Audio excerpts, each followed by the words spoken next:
yaitu pembahasan filsafat pendidikan Islam yang akan disampaikan oleh teman-teman saya, yaitu Bu Rizka, Bu Ai, dan Bu Isti. Mari kita simak bersama-sama. Halo, selamat siang. Saya Rizka Hamida akan menjelaskan tentang perbedaan filsafat pendidikan dengan filsafat pendidikan Islam. Perbedaannya itu terletak pada landasan pemikirannya. Filsafat pendidikan umum itu berlandaskan pada pemikiran rasional dan pengalaman manusia.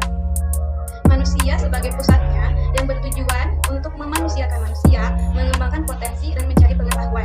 Sedangkan filsafat pendidikan Islam berlandaskan pada wahyu, Al-Quran, dan hadis. Tuhan sebagai pusatnya yang bertujuan membentuk manusia muslim seutuhnya yang beriman, berakhlak mulia, dan bertanggung jawab kepada Tuhan, sesama, dan lingkungan. Tujuan filsafat pendidikan umum, objek kajiannya itu pada tujuan, sifat manusia, nilai, teori pengetahuan, dan hubungan pendidikan dengan kehidupan secara umum. Sedangkan filsafat pendidikan Islam itu menurut perspektif Islam. Penekanan kemampuan pada akal dan pemisahan antara agama dan ilmu pengetahuan itu perbedaan dari filsafat.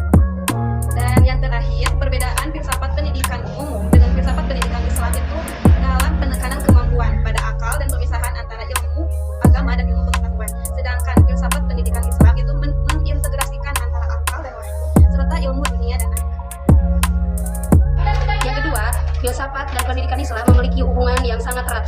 Filsafat berfungsi sebagai dasar berpikir yang mendalam, logis, dan rasional untuk mencari hakikat kebenaran. Sedangkan pendidikan Islam adalah proses menanamkan nilai-nilai Islam agar manusia menjadi beriman, berilmu, dan berakhlak mulia.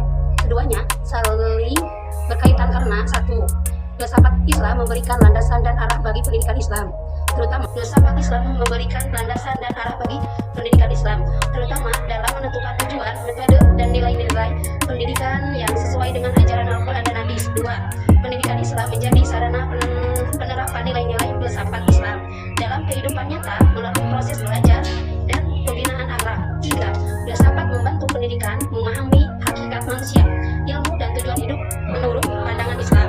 Jadi filsafat menjadi dasar pemikiran bagi pendidikan Islam, sedangkan pendidikan Islam merupakan wujud yang nyata dari pemikiran filsafat Islam dalam manusia seutuhnya. Manfaat filsafat dan pendidikan Islam bagi calon guru yaitu menanamkan landasan akidah dan nilai Islam, membantu calon guru memiliki kekayaan dan pandangan hidup Islam yang kuat sehingga setiap kegiatan pendidikan berorientasi pada nilai tauhid. Yang kedua, membentuk pribadi guru yang berakhlak mulia. Filsafat pendidikan Islam menekankan pentingnya akhlak sehingga calon guru mampu menjadi teladan bagi para peserta didik. Yang ketiga, mengarahkan tujuan pendidikan secara Islam. Calon guru memahami bahwa tujuan utamanya pendidikan adalah membentuk insan kamil atau manusia yang seimbang antara jasmani, akal, dan rohani. Yang terakhir, menumbuhkan kesadaran tugas dan tanggung jawab sebagai pendidikan. Guru tidak hanya mentransfer ilmu tetapi juga membimbing, mendidik, dan membina karakter peserta didik sesuai ajaran Islam. Demikian pembelajaran kita hari ini.